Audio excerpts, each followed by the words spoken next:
Welcome. Welcome to But yet that's not another edition important. of, but that's not But that's important. not important right now. It's not important right now. It's not Okay, so important it's right not now. important right now. So, okay, guys, I gotta go. See ya. Bye. No, Yeah, we what's can't not do We it. important? are we are the Tylenol for what ails you. The We are the large Tylenol giant and the Advil, Tylenol. Yeah. depending. Welcome, Randall. Hi, Finally, Randall. How are you? Hey, I'm good. How are long y'all? time no talk. It's been a while. Yeah, it has. How y'all been? Everything's good? Yeah. Yeah, we've been hanging in there. We're pretty good. Hold on, Pretty hold good on. so Let me. I'd turn on my Trinity accent. All right, yeah, there we go. far. It's an the accent. So Yeah. I'm reading Randall's message to me. I got home. I just got home. Crazy traffic. What? You got crazy traffic, and where are you now? You're still in Miami? Not Miami, but further north, West Palm Beach. Oh. West Palm Beach. Hey. Ooh. Yeah, well, that's where I Hey, work. It's a Yeah. bit of a drive. Ooh. You know, it's Trump country.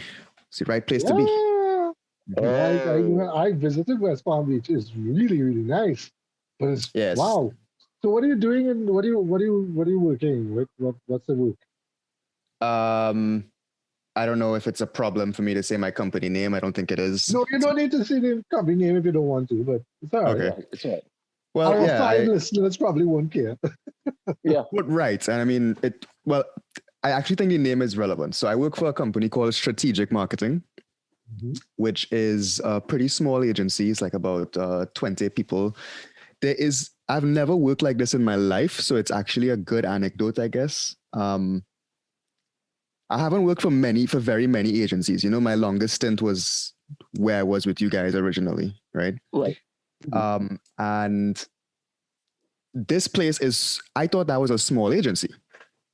I didn't really understand that small agency with international backing is a different thing than a real like small agency. This agency that I work for now is about 30 years old, about as old as I am.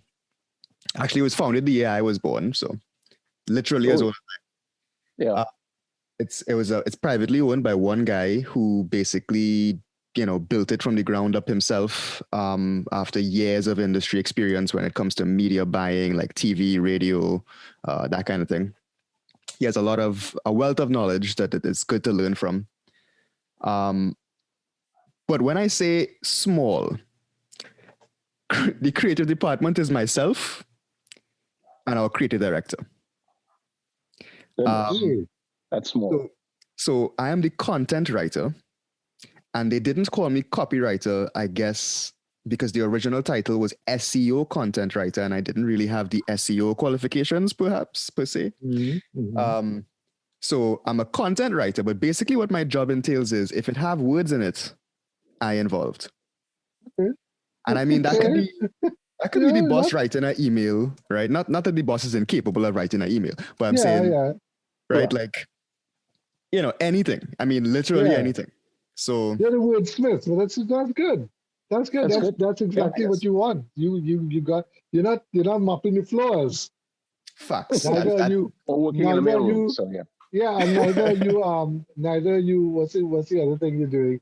Neither you coming up with neither you being asked to do Photoshop work or something like that. Or anything like that. Or being asked to imitate a vacuum cleaner. So yeah. Yeah, you're doing something you know that you like. Yeah, that's fantastic. And congratulations. Well done. Exactly. Well done, indeed. So what, they are big clients or small clients? What kind of Right. That's a good question. Pretty small clients. Now, that's not a bad thing because in the scope, when I say small, right? One of my clients, for example, is again, I don't think this is a problem to mention. Is town of Lake Park, which is just a municipal, a town in Florida, right? I don't know how many people live there exactly. I could look it up, I'm sure, but it's quote unquote small, especially when you come from a place like Trinidad, right? Because the brands aren't internationally recognized or anything like that, but they're, I wouldn't say they're small. A lot of them are quite niche. So if anything, I get to learn some interesting, trivia or factoids and stuff like that with respect to Yeah, but it's completely outside of what your experience has been, which is good. Pretty You much. know, it's different. It's fresh. Yeah. You know, I think that's good. That's Not good. lots of big concept work, and not that I'm not doing concepting. Those like cliche car salesman ads. Mm-hmm. Well, for the first time in my life, I am privileged and honored to say that I work not for a car salesman, but I've done those what they call here shtick ads or gimmicky stuff. Mm-hmm. So you're selling the spiel, right? Pretty much, yeah. So this guy is well recognized. I never met him before until I moved to Florida, but everybody I tell that I've done, that last ad you saw was from me. They're like, wow, that's like you work with Lou, it's like a big deal because he's on he's on public access television, 24/7. So. Oh, okay. Yeah, right. Okay, well, he's a colorful guy. Sounds like a colorful guy. Well, he's Lou, really you got a good guy there because we could endorse Randall. Randall's yes, you can endorse Randall. Randall's a good guy. He's good. He's good what he does. Oh, shucks. It's a hexagon. It's a hexagon shape in a round hole. So yes, he can fit. I'll make myself fit whatever. Yes. So how long have you been there? How long have you been there? Just since February. So I'm only now, almost 3 months in. Yeah. Okay. 3 months into it. Okay, cool. That's good. Very good. I kind of asked Randall to come in last minute because I was kind of panicking a little bit. Last week's episode was the 13th, but by the way, we didn't introduce ourselves properly for those of you listening. No, we didn't. This is a podcast about advertising. And before I go any further, I am going to say that we have been told that the podcast isn't that appealing. We did not go down the further route of saying, we want the person to explain why, whatever. I decided to drop it. I'm going to drop it. I'm going to leave it there because I got some feedback from other people saying, please don't feed the trolls. And I'm like, all right, I won't feed the trolls because Jared and I are having a discussion about trolls. And what I was talking about before with Jared was, I think I don't need to react to every single online comment. Of course not. No. Made, right? Right. So I kind of fell into that trap a little bit, but I think it was good content for us last week because we were all high. But as I told Jared on Monday, this Monday, because we're recording this on a Thursday evening, but you all are hearing this on a Monday. Last week, Monday, we kind of went long into a long tirade about this comment and so on. And even though it's good content, when it came out, I was like, Jared, I'm freaking out. So it's the 13th episode. It was the 13th episode. We kind of thought it was kind of like the bad luck episode. And oh boy, was it. To me, I felt like we had done, we made a huge error. But Jared kind of slapped me up digitally. Like, don't stop talking about this. And I kind of recovered. I don't think it was anything like that. I felt you turn face with each one of those words. But yeah, I did. I actually used my hand. Slap. And the thing is that I think we did a really fun thing at the end of that episode, which is what we had planned to do before, and then we kind of got sidetracked, as we usually tend to do. We tend to get sidetracked because this isn't really a scripted show. We don't sit down and work out. And that's what makes it, and that's what enriches. Yeah, and that's what enriches the overall tone of the show. Because if we decided to write, if we decided to just write everything down, we would sound quite scripted, i.e. boring or unappealing. So for anybody to come and say that, that just highlights their own insecurities. And as I told Ian, look, no matter what happens, no matter what we do, we are always going to have critics, and critics will criticize. That's the nature of the beast, and it doesn't matter whether you're doing a podcast or you're embarking on a particular project. You are going to get criticism. So I told Ian, when was the last time you ever saw a statue of a critic? And that alone should tell you where we're headed. So the one surefire way to avoid criticism is not amount to anything not make a decision, not say this, not do that, you're going to have critics. Period. If they're not talking about you, you're doing something wrong. You're doing something wrong. And if they are talking about you, you're probably still doing something wrong, but that's not important right now. That's not. I just joking. He catches on fast. Yes. Yes, he does. He learns fast. So we're not going to talk about it anymore. If you want to, if you haven't heard that last episode, please go and listen to it. I mean, you should. It's a doozy. But reason why I'm kind of talking about this is because somebody asked me, or coming off of the comment that was part of that discussion, was that advertising can become a toxic culture very, very easily. Because you're dealing with creative people who have emotions and high emotions and things run high and so on. So people tend to take things to heart. So that, when somebody tells you, your work is shit, you kind of get depressed and say, oh God, I'm a terrible person, whatever. But that's not the point. The point is that you're working in an industry where that is supposed to make you come back again and say, yeah, you thought I was shit, well, check this out, which is the expectation, you see.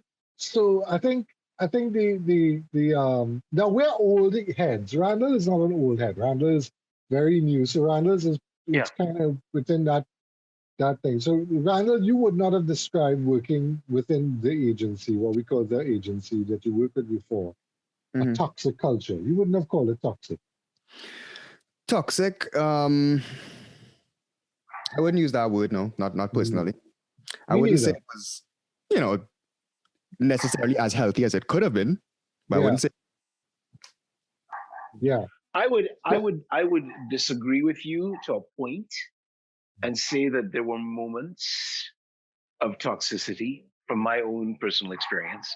I can't speak for anybody else, but I can certainly speak for myself, and I can tell you that there were moments. All right, well, sorry, I don't want to cut. No, that's okay. That's okay. But fortunately, those moments were few and far between, and they were outweighed by some of the better moments that I had. Yeah. So I think I can be fair in that particular assessment. Sorry, Randall, you were saying.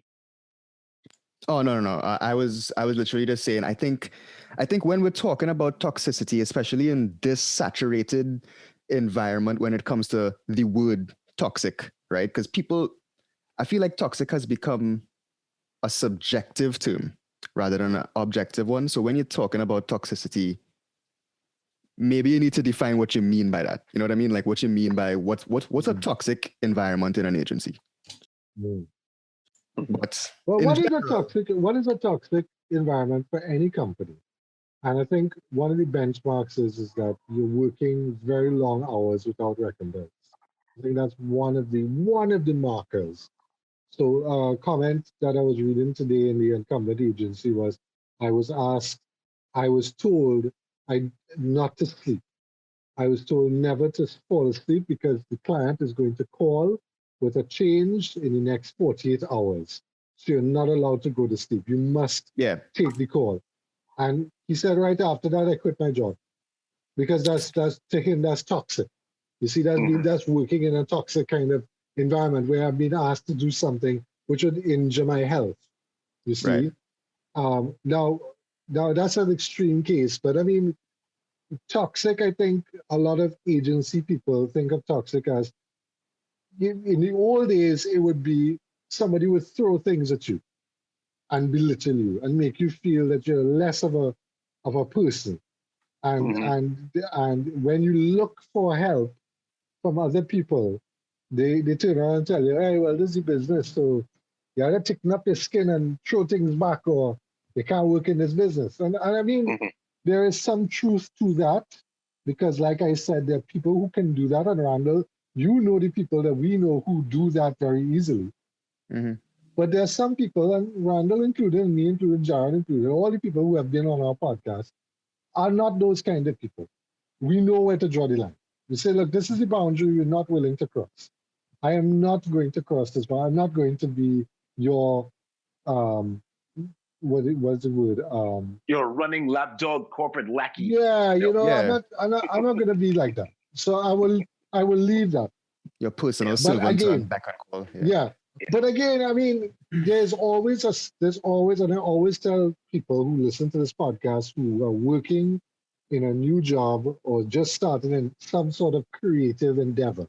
So, Randall, you're not working in an ad agency per se. It's more of a, you call it content creation. It's more coming up with, it's not, you're not you're not actively creating a whole campaign that we then have to build our press and TV and all that per se. But what I'm saying is it's still creative. So if you're working in a creative industry, you're going to have to deal with people whose egos can easily be bruised, if I want to use it, if that's the diplomatic way of putting it. Jared, would you agree with that? I would agree. I would agree with that wholeheartedly. It's a question of ego, especially as it pertains to the work that we used to do. I think it's quite common in all aspects of work, but I think it's more prevalent, even more so if we're looking at things from a creative standpoint. So if we're talking about advertising, that's to be expected. If you're talking about even working in the media, sometimes you may want to have a creative slant with how you present a particular show. How do you write a particular article?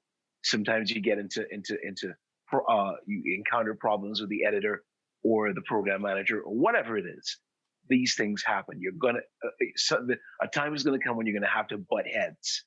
But the thing is, how does one do it in a kind of constructive way without bruising somebody's ego? With just by saying that something is off kilter doesn't necessarily mean that it's a dig at how, say, somebody who is immediately above you, so to speak, in terms of the hierarchy. That doesn't necessarily mean that you're taking a dig at them. You're taking a dig at the way in which it is being done, and that's it. And that's it. I think once we realize that, that just sets the stage for having a far healthier relationship as far as the workplace is concerned. Randall, you were going to say something. Sorry, we interrupted you. Yes. Oh no, sorry. I got caught up in what Jared was saying there. All I was saying basically is that I do technically do campaigns and stuff. It's not like I don't do conceptualization, ideation, and omni-channel executions creatively, but a lot less often. That's all I was saying. Omni-channel. I always like the word omni-channel. It's wonderful. You like the word omni, period. You always like the word omni. Because it reminds you of that magazine, remember, that came out in the 80s? Omni had some pretty interesting stuff. Omni was not the same people used to do Penthouse. The one and the same, Bob Guccione. Yeah. There you go. There you go. That makes sense. That makes sense. Yeah. Right. So what we were doing in the last episode was we decided we would kind of put together a kind of, I wouldn't call it, we're calling it a dramatis personae. Is that how you pronounce it, John? Yes, dramatis personae. There you go. Right? Of a kind of a groupings or categories of people who work in an agency.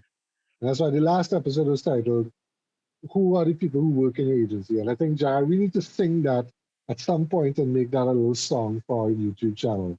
Who are the people in your agency? I think we should do that. The two of us. We would subject Randall to that. You want the original songwriters or the estate of the songwriters from Sesame Street to kick up a fuss. No, it's all right. It's parody. It's parody. We could change it up. We could just parody. We just show what's the two old guys from Muppet Show, Sadler and Waldorf, yeah. Sadler and Waldorf like, boo, that's terrible. Take them off the YouTube. Yeah, whatever. Anyway, so we're doing this dramatis personae of people who we think we encountered within the agency system. And we kind of came up with a bunch of them. I'm not going to go through them like in its entirety, but essentially what we're trying to do is we're trying to come up with characters that we could then insert into a story. Now it's kind of backwards. Usually, and I know Randall, you're a role-playing guy. You come up with this scenario first, you flesh out this scenario, and then the characters come and play in the scenario.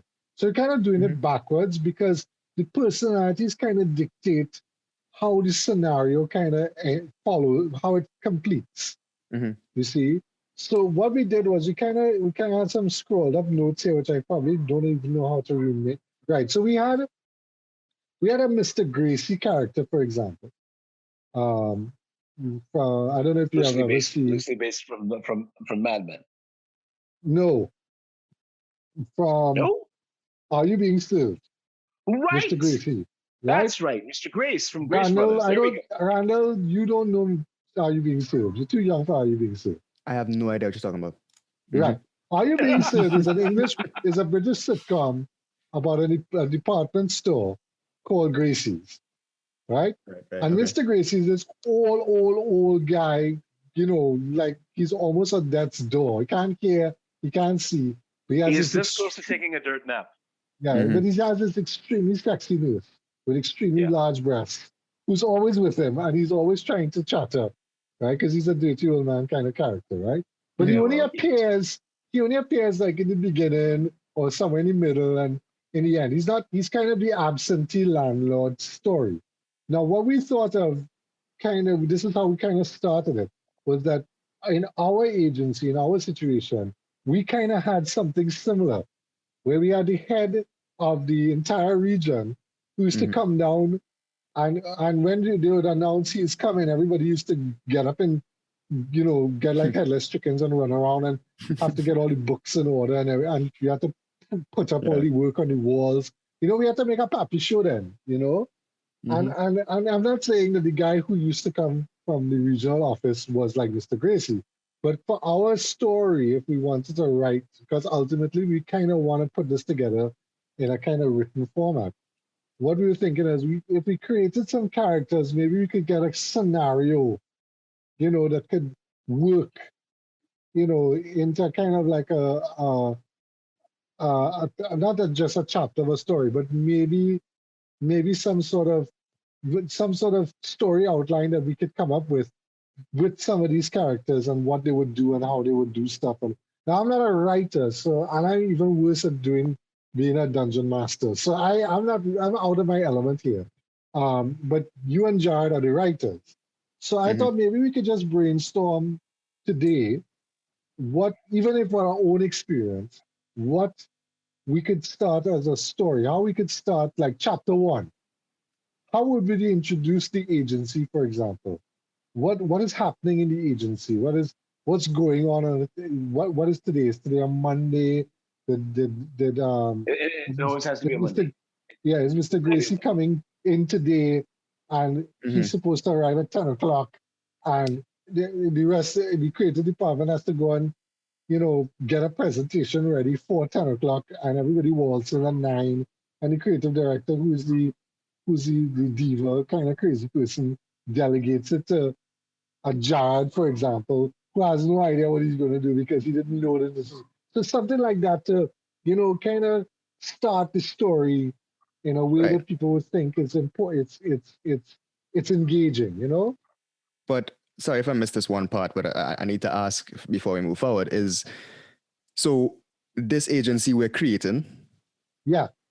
And where you hope this, where do you want this to go? That's a good question. Let's figure that out. So I think we need to establish that. I think where, if I go back to E a novel and E squared a novel, how it was written was there were multiple projects being worked on, and each project was a case of insanity. And at the end of it, things kind of resolved at the end. I can't remember what happened in the end, but what I'm thinking is maybe it's like, here's Monday and then Friday for something to happen again in Monday. So it's kind of like, maybe we do it like 24, like, the show 24, where today is the Monday is chapter 1, Tuesday is chapter 2, that kind of thing. But where it goes, it kind of never ends. You understand what I'm saying? Because just when you think it's done, something else happens and you're back again into, some other sort of. which is like really working at the agency, you know. So like, you know, I'm trying to think of an example. So like our snack campaign that we were working on, which we talked about a couple of times in previous episodes, that great snack campaign where we were given carte blanche to do really creative stuff. And then the client went crazy. Oh no, we don't have, yeah, we don't have money. Okay. No, remember the client wrote an email when he quit the job? You remember that? Right, yeah. We talked about it in a previous episode. I won't go back into it. But the thing about it is that it's insanity like that that kind of ends the project. So it's like, well, you know, the clients say that it's, you know, this against his religion, so we cancel the project. And I mean, that is the last thing you would think. How did it get to this stage? You know? Before you realize it was against your religion, sir. Did you eat the pork and drink the wine before you realized you was a Muslim? I don't know how that happened. It would be funny. It would be funny. Yeah. You know, and then right as that happens, you know, guys, we have to fly somebody to Tobago because the balloon is deflating from the latest project. Yeah, but we have this person there. Yeah, we can't find him. He's drunk or something. You know, it's like, and that's kind of like, you know, you move on, you kind of leave it on a cliffhanger kind of thing. So to answer the question of where I wanted to go, I think we wanted to go in the sense of this is a never-ending cycle of insanity. It starts, you try to manage it, it probably goes out of control, but eventually something gets done. Or in the case of our snack client, it just gets canceled. And you're kind of like, okay, you kind of like coitus interruptus. Like, you don't, all right. You don't always have to like complete the last thought either. If it ends in a ridiculous enough way, you could just start up fresh with a next scene. You know, a whole other scenario could just be starting fresh the next Monday, and that's how it goes. Literally, Friday, like I lost all my hair. I don't know what the hell happened, and I think I might have lost my job too. And then Monday, you're back at work, you know, with a deadline for 10 o'clock. Yeah, so, like nothing happened. You're like, okay, so that's a good example. Like, like you so like shit. One of the copywriters, let's call it the senior copywriter, is shitting his pants because he has to complete a radio script for the morning at 8 o'clock in the morning. And when he gets there, he finds out that the meeting moved to 2 weeks from now. You see, and you're kind of like breathe a sigh of relief, but at the same time, it's kind of like the sword of Damocles has moved, you know, to later down in the week. So you still have the problem. You just don't have the problem for today. You know? Yeah, but then trust me, other problems will pop up today. They will. Right. So that's the thing. So I don't know how many. I'm not a writer, so I don't know. But how many can you put into a scene where it becomes too hard to follow?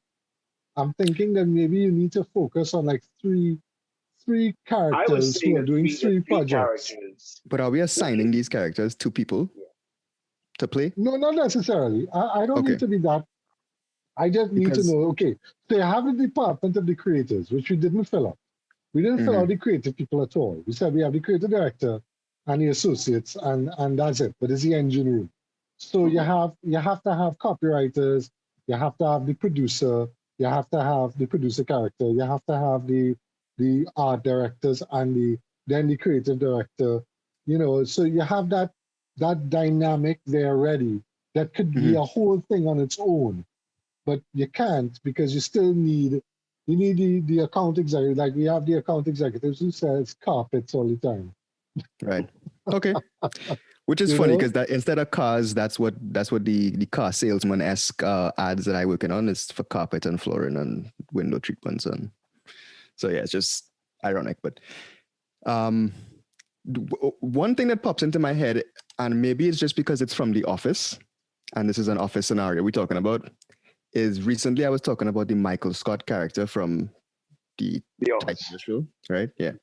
And what's great about him, right, is that he reminds me of my previous creative director, who I think you know you're talking about, to some degree, because he is seemingly completely off his rocker, right? Like he's not all there. Like something has to be wrong with this man, but he's actually all that aside, quite good at his job. Right? Like exactly. He does his job He's well. Competent. He's right? competent. Yeah. That's what makes him such a believable character. Is like, how could he do that? But that's how he's still employed. That's why he's still the boss, because he could still close a deal. Right? I feel like a character like that, it doesn't have to be like him, but the idea that as absurd as that character gets, it has to be grounded in some kind of realism, some kind of like competency. Right? He can't just be a complete idiot. Well, what we did last week is we said he was insecure. He's afraid of his position. Yeah. Right. So he has to perform. So he knows it's not exactly the Michael Scott character in a way. I can't remember if Michael Scott was constantly afraid that he was gonna lose his job. But essentially, that's as Andy. I could be replaced tomorrow. You see, and he knows it. So he has to pass off the insecurity to the rest of the department, because if he goes down, everybody else goes down with him. I think that was a great insight, that the terror of you, the copywriter on the project, for example. I mean, we're talking abstract, but we should really come up with a project. But if we say, well, look, we have to sell this fizzy drink, this new drink called fizzy drink, and all the ideas that you came up with are shit. This time you didn't come up with any ideas at all, because you weren't even briefed on the job. You went into his office and he started ranting and raving that there were shit ideas. When it turns out that somebody else he had given the job to, I don't know, got fired or whatever. You don't know. You are just presented with this heap of shit that you then have to sort out. And you say, okay, well, here, let me go away and come back again. So you come back again with ideas. And he gets so impressed with it. He's afraid that you are going to present the ideas to the client directly and take his job. Yeah. So he goes into the presentation and he totally fucks up the presentation. Of course. Because that's he not has his to present idea. your work. Right, yeah. Exactly. That has happened to us. Exactly. When you're talking about toxicity, I forgot about those moments. That has happened. Because you see your brain's impressed it.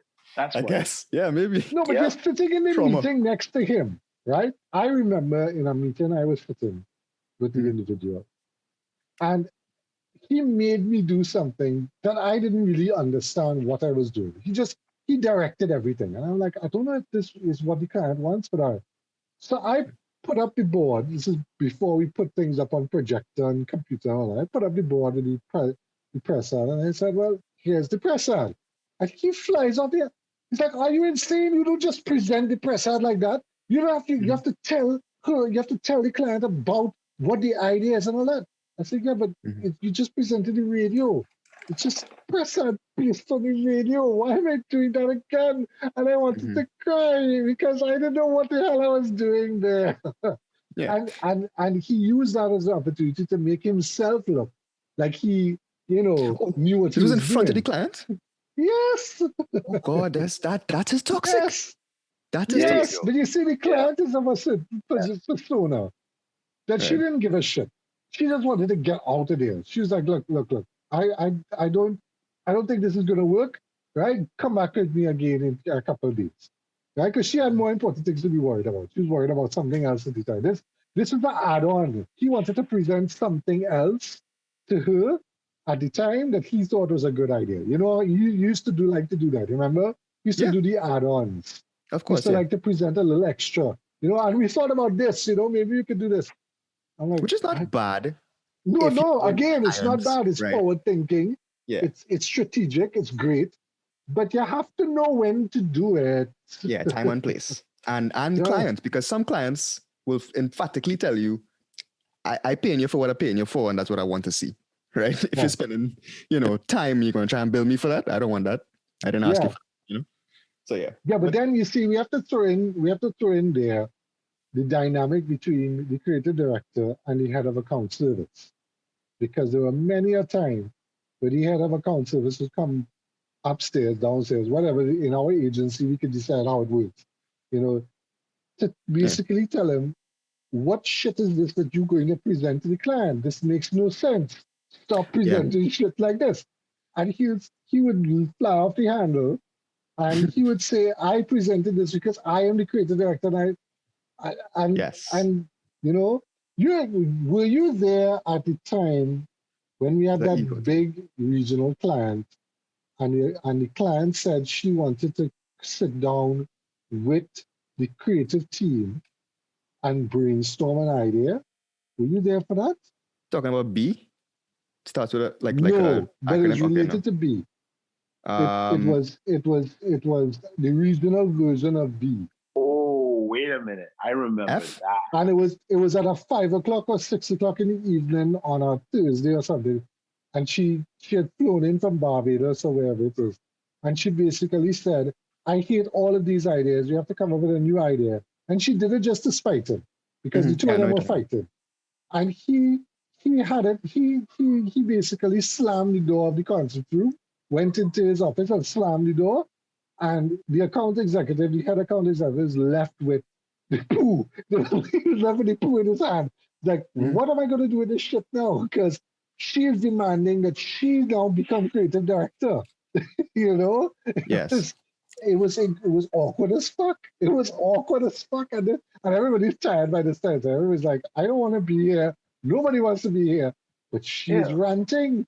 She's ranting. Being able to handle I vaguely remember this. Yeah. I vaguely remember this. And we were just trying to figure out, okay, so what do we do? What do we do now? But yeah, I remember thinking, okay, you know what? I think I'm going to ease myself out of this one, because I really need to extricate myself from this particular scenario. I don't want any part of it. I don't want any, but which I mean, it was the right thing to do at the time. But back then I was thinking, okay, maybe you know what? Maybe I should start looking for something else to do, because this is just not up my alley at all. But Randall, you remember that happened again when we went up to the separate other agency. Right. That's the same client you're talking about, right? Yeah, I think I know exactly what you mean. Yeah, it wasn't her, but it was the same company. Right. Yeah. And you remember somebody had a meltdown. We had two meltdowns. Oh yeah. There were two meltdowns. One was the head copywriter. He freaked out. And then we had the account executive who not only freaked out, he had a nervous breakdown. I'm trying to remember what triggered his meltdown. I mean, he's a great guy. I want him on the podcast, so I won't name his name.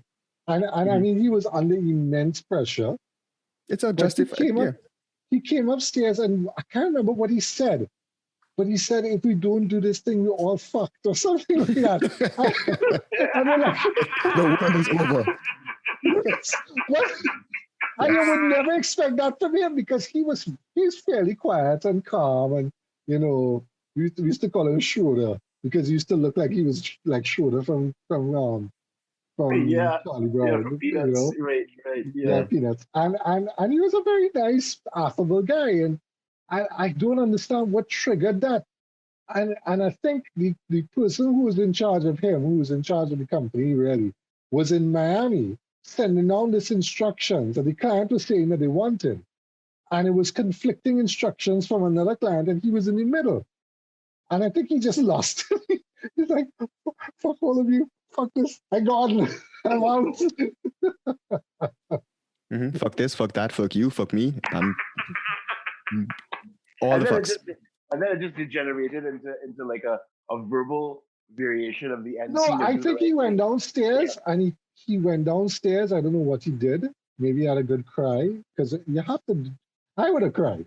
I could have felt his pain. But we had to take over. I think, Randall, you, me, and I think the copywriter who's still at the agency there, we all had to sit down together and try to figure out this mess. Yeah. And I think we did. We kind of sort out something, and we sent it to the client, and then we went home. Yeah, the number one thing we did was problem solving in that mini agency. Problem solving was day-to-day task. It was more. My job was more problem solver than a copywriter, that's the truth. I remember when he called this girl Dal Bottom, and I couldn't. I don't know why.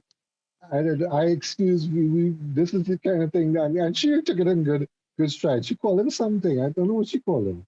But it was funny as hell.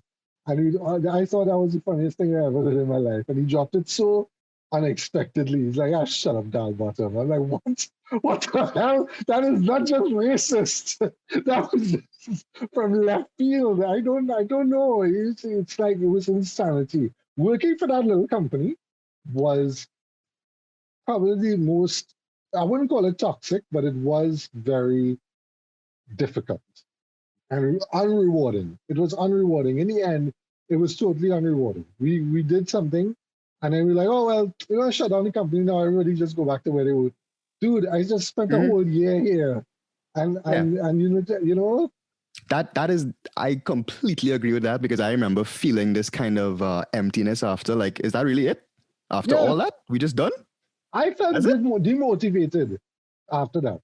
I felt very demotivated. To be fair, it was only like a year after I think I was there, right? I mean, I don't think it was that much. All of us. Yeah, all of us were only there about a year after. But you remember when we had to shoot, when these constructions came down, we had to shoot for Curacao. We had to shoot an ad campaign using what we call lighter-skinned people, because that's what's in Curacao. Yes. Remember? And I had to bring my kids in. I had to bring my kids in and do a... And that was fun. They loved that. They thought that was awesome. And we were like, this is great. We could just use this because, you know... And then we went and we had a great time shooting with Laura Ferreira at somebody's house, all of these shots. And then I heard like 3 months after, because the campaign never ran, and I go, whatever happened to this campaign? It was a TV campaign. Oh, the client thought that the kids are too light-skinned. And I'm like, what the fuck? What the fuck? What? Yeah, that's not ironic. That's not ironic at all. But I pulled out the job description. I pulled out the brief.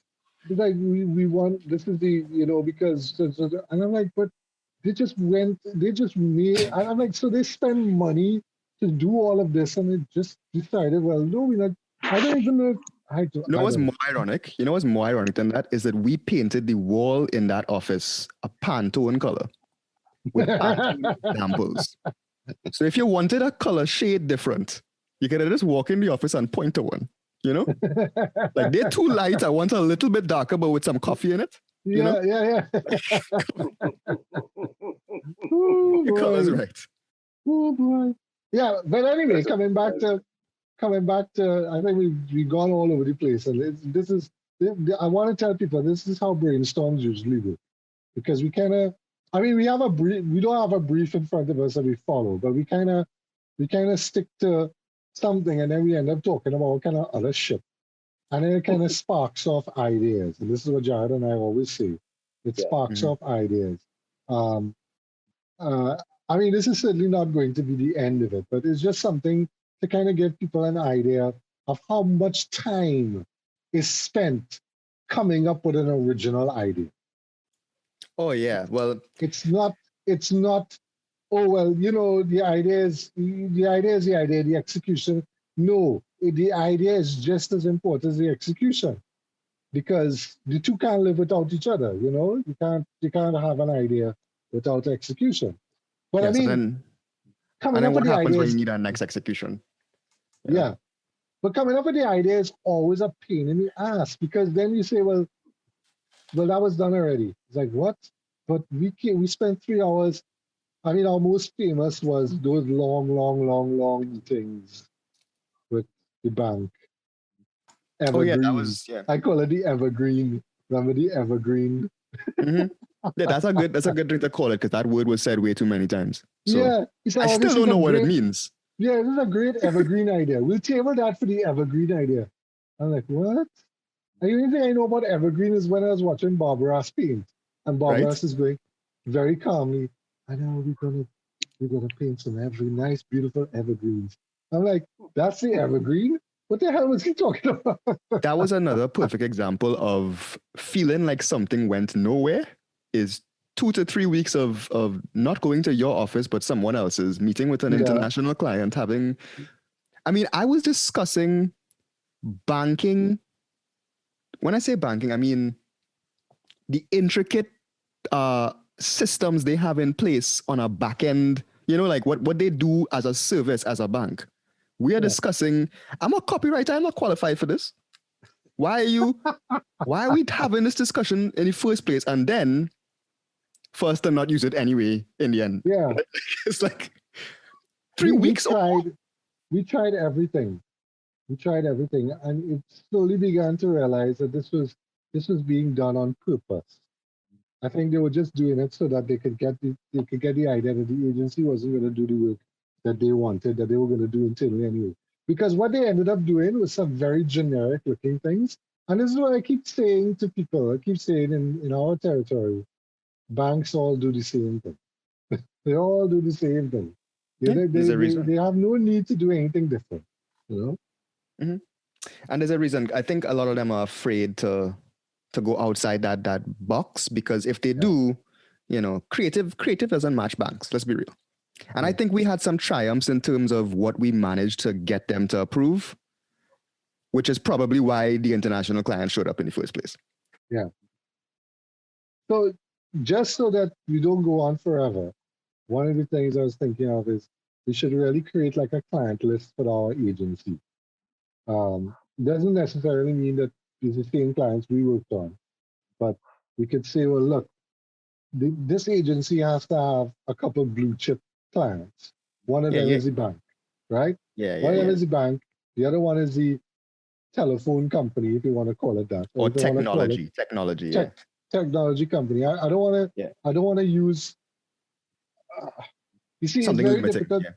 Yeah, it's very difficult because that's a very small niche when you think about it. So it will be immediately clear who we're talking about, but we can figure it out. And then we need to have a fast mover.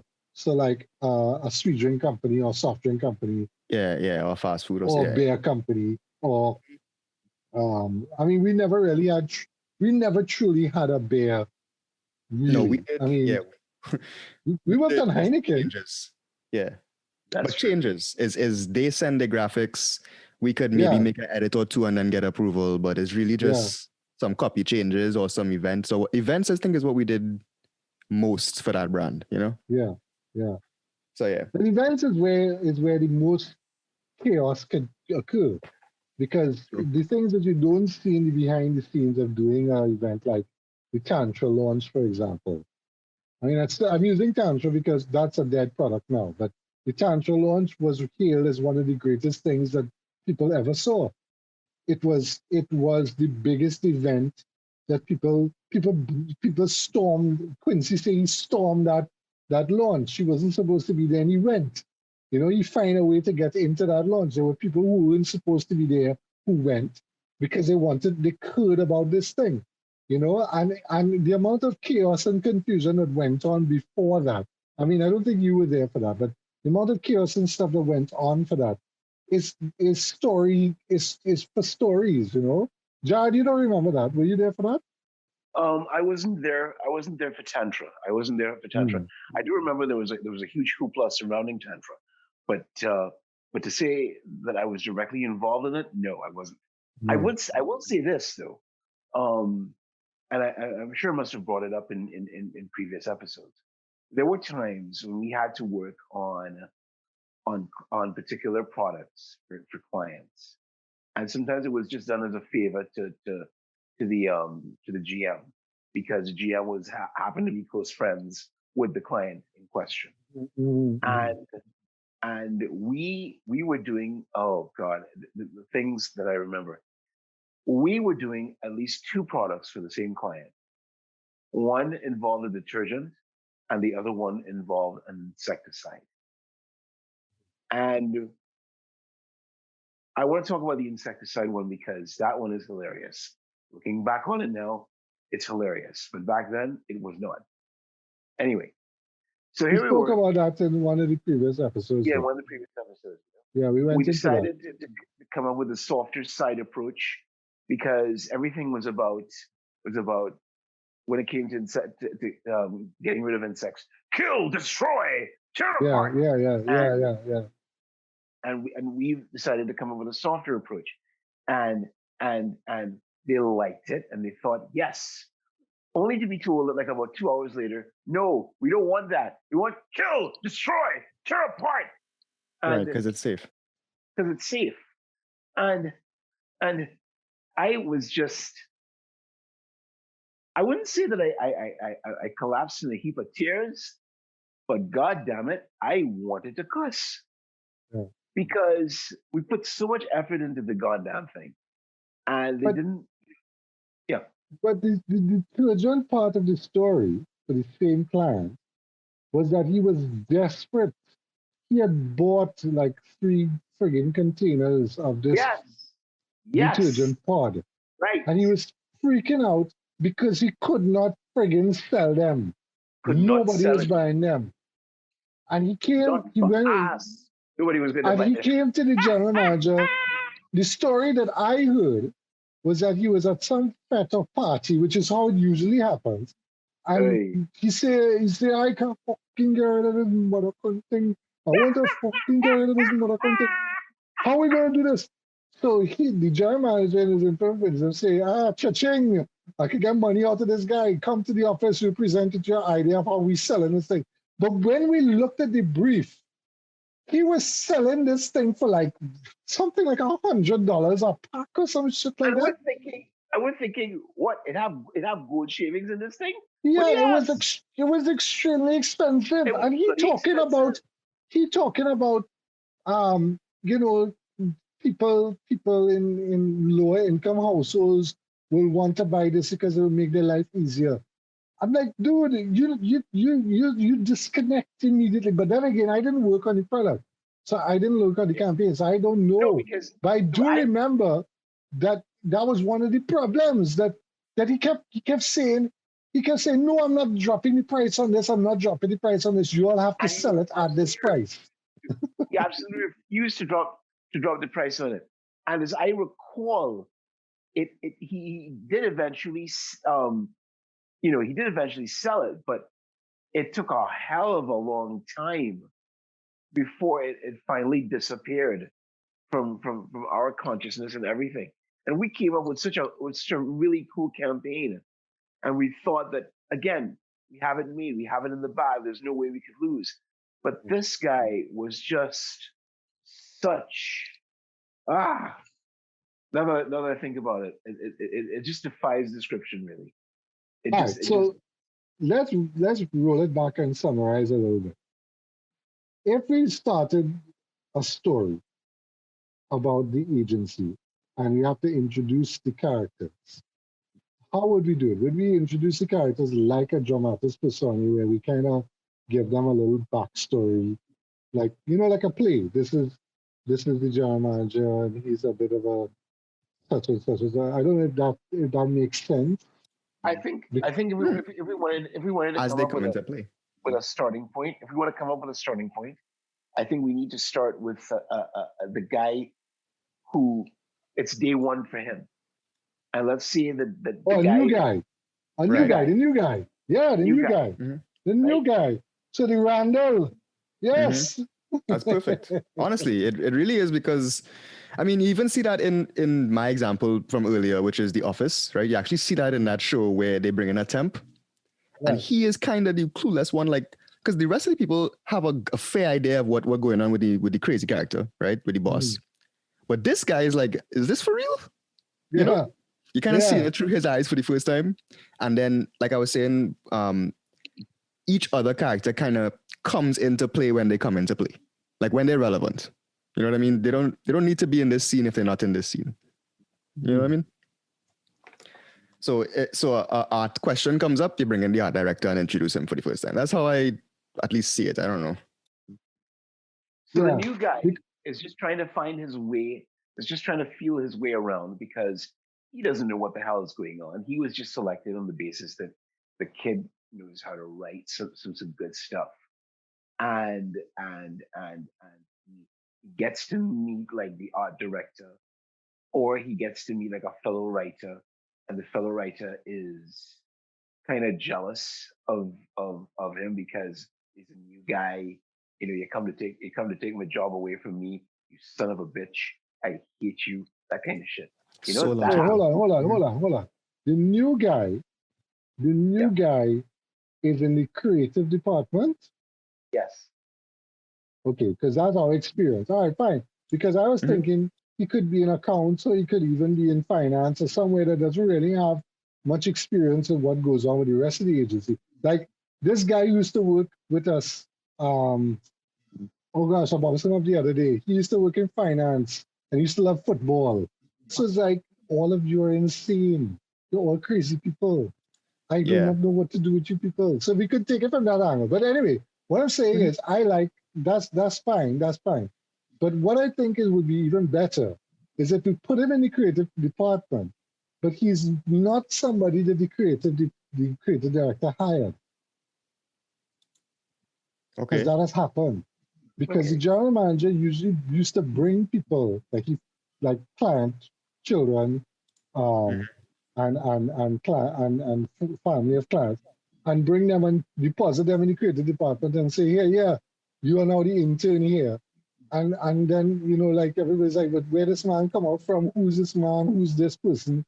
And when they start producing work and doing good work, because that has happened before, we've had I think we had a girl who came in and she's now some kind of big time executive at Uber.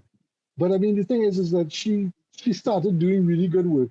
And he was like, yeah, you're doing really good work. And he used to go back in his office and you could tell he was extremely worried that somebody like this, who's new, who's only like a month there, is doing better work than you. So maybe there's something there. Maybe something there that. But if you're telling it from that person's perspective, it's not going to be. I mean, again, I'm not a writer. I don't even know how to begin to do that. But if you're writing it from the person's perspective, maybe the person keeps asking people, why does this person hate me? Why do you hate me? Why do you hate me? I didn't do anything wrong. It's kind of unjust, which is why I like them in the creative department, because it means there's a competition with the other character who has an ego problem and an insecurity problem, and B, there's a eternal creative struggle that all of us here could relate to, which is simply being new and putting out content always will have you worried it's not good enough. So when the other person who is supposed to be better than you from your perspective, because you're new, right? And they're the big one in the game, right? And they're so threatened, right? You know what I mean? It could either be a big ego boost for you or a seriously confusing point. You know what I mean? Like that character could be lost. Like what's really going on here? Like, I thought you wanted me to help. Like they come up with a great idea, like human vacuum, like your experience, the human vacuum, right? You come up with a great idea like that, and you end up in a meeting. You're there the first day, and you present this idea that you just came up with, because it's not you weren't even thinking about brief or anything. You as the person who just told come up with a cool idea, right? So you come up with this cool idea. The client likes it. And from then on, the creative director is just trying to cut you down. He out for you from now on. Yeah. And he's being real passive aggressive about it too. Exactly. Right? Exactly. That's a good start. But we still need like a pitch project. So like in if you get your hands on a story, a book or whatever it's called, what's it called? It's basically a guy who used to work at the McCann office in London as a copywriter, and he wrote the book in the turn of the millennium, like if it was emails back and forth. Okay. These people didn't have any cap for them out because they didn't think people reading their emails. So right. But basically the main part of the story is the Coca-Cola pitch. They were pitching for Coca-Cola. And the team had to come up. They had 4 weeks to come up with this whiz bang idea or whatever, and it was a complete and huge disaster. And what was funny is that the characters in that book, I experienced a lot of them in the agency. So our Carpet's character, for example, I mean they did an extreme version of him, but he's always ultra positive about everything. Like the dog in the fire, or this is fine. That's the kind. There's a character like that in the book. It's like, oh, it's fine. I could fly down to Nigeria and give back this guy's $2 million because he lost it. He's a prince. Right. You know, that kind of idea. We experience that kind of thing with us, you know? That no matter what happened, this guy was always going to be like, yeah, well, my team lost and I lost like $1 million. Oh well, I'm happy. The sun's come up. Yeah. You know, I thought it was an agency person, but I just realized it's a person from my Dungeons and Dragons game who is exactly like that. Used to call him Papa Smurf because he was always reassuring everybody, you know, everything's fine. We're good. Everything's fine. And it got to a point where him saying everything is fine made everybody else really nervous. Because he's only saying that if everything is most certainly not fine. Certainly not fine. Exactly. Right? Exactly. So, like, for example, you pitch an idea and the client starts freaking out and saying, I don't have time for this. And he's there, like, smiling with his goopy grin on his face. Don't worry. Everything will be fine. We'll just spend until 2 o'clock this morning, 2 o'clock in the morning tomorrow, and come up with a new idea for you. It'll be great. And then he disappears. You see fire start like spawning next to him on the webcam, you know? Like a lightning bolt strike through the thing and burn his computer down. I don't know. And he's just there. Yeah. We're good. No, it's fine. It's fine. And then you have what I was talking about, just to quickly say before, you know, we wrap up, is that we have a bunch of other, you know, but account executives you don't have experience with because I did. We had an account executive I used to call the battle axe. And she used to chew up coordinators. She used to, when I say chew up coordinators used to quit after a month or two. They couldn't take it. Every time they gave her a coordinator, and she always had to have a female coordinator. She could not have a male. So they used to bring these young girls to work with her, and she used to make them. One girl, she went crazy. She started to cry and said she's gonna kill herself. And it was, you know, that's the level of stress. You know? That's a power trip thing. That's why she couldn't have a man, because she probably felt like she couldn't do that to a man, or she probably felt like, you know, the thing is, in when you sit down and you work with her, you realize that she's very clear. This is what I was telling Jared in the last episode. She's very clear about what she wants. You just have to do it. And if you have any ambiguity and you don't ask her a question, or you go and do something assuming that you think you know it, that is when she will take the battle axe and chop your head off, right? And the joke was that she had a favorite art director she used to work with on a specific campaign, specific client. And they used to joke and tell her, when you're talking to him, switch sides. Because he used to be on the computer, she used to stand up at him on the left-hand side. And they used to tell her, oh gosh, girl, stand up on the other side now. Because the vein in that side, the forehead go burst.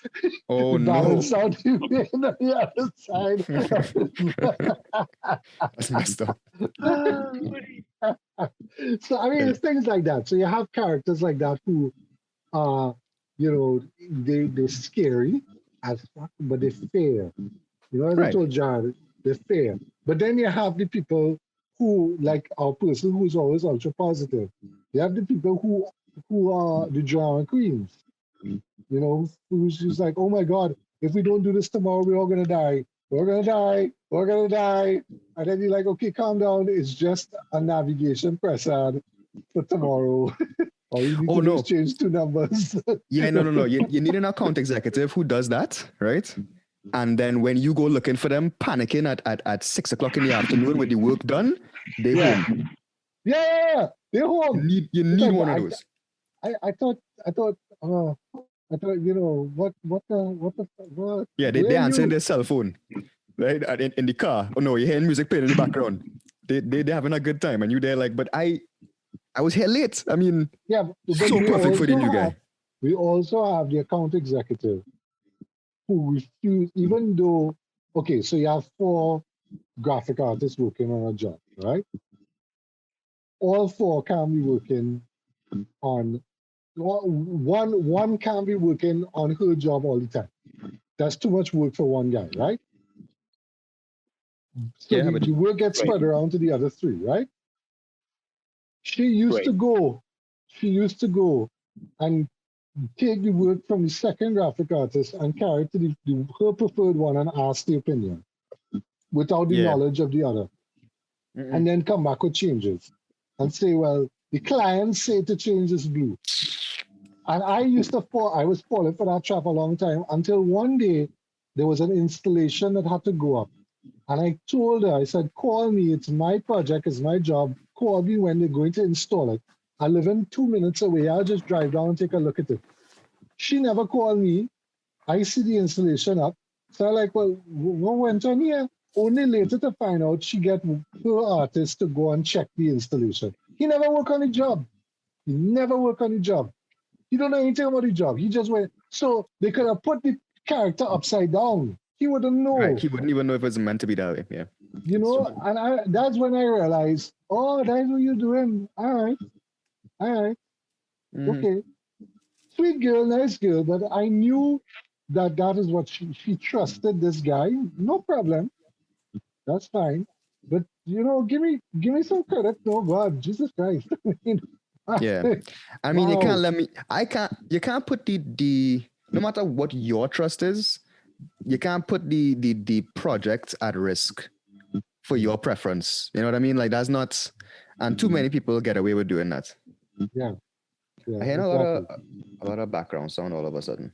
I don't know if it's me. Yeah, you kind of, there's some, I don't know if it's your mic or whatever. Anyway, guys, I think this was great. We went on for quite a bit. Jai, do you have anything to add before? No, I mean, not really. It's just that I've been in the eye of the storm long enough to know, you know, when to have a say, and when not to have a say. I just think there are times as well that I mean, I can say this now, but there was a time when, you know, in dealing with certain individuals, you would have to bring them up and let them know that you're not going to stand for that kind of bull crap anymore. So I think in my situation, I was largely insulated from it, but I wasn't altogether free from it either.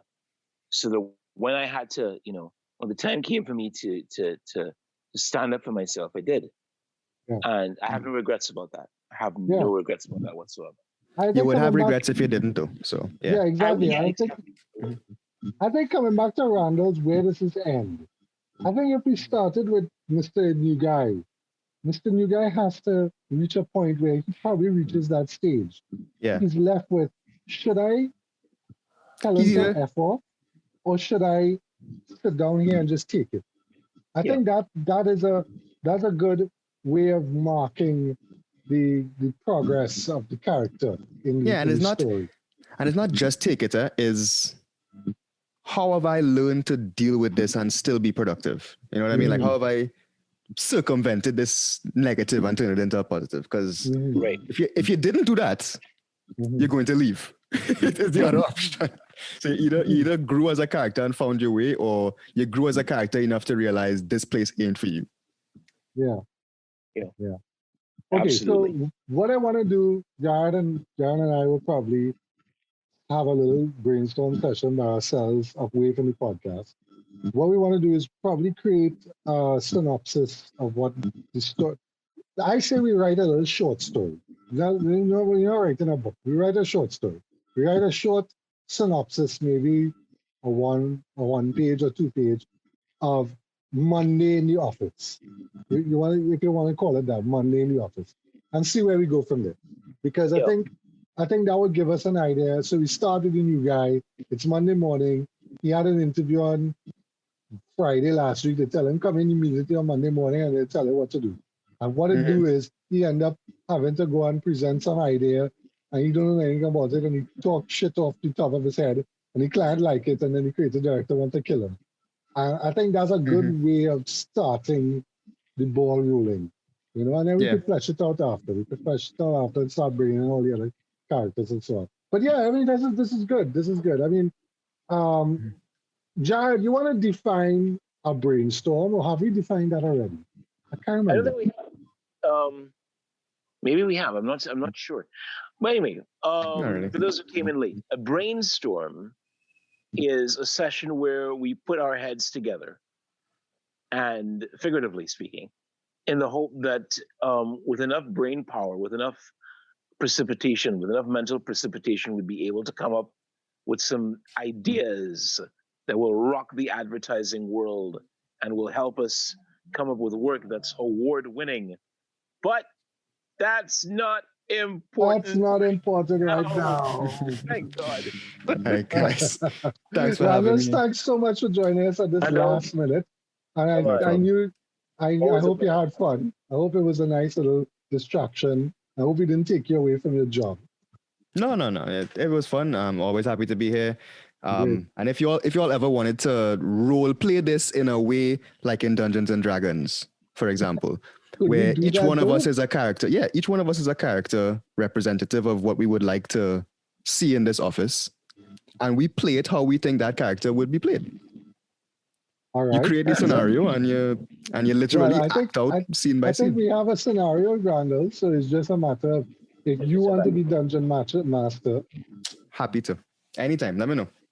All right, we'll organize that.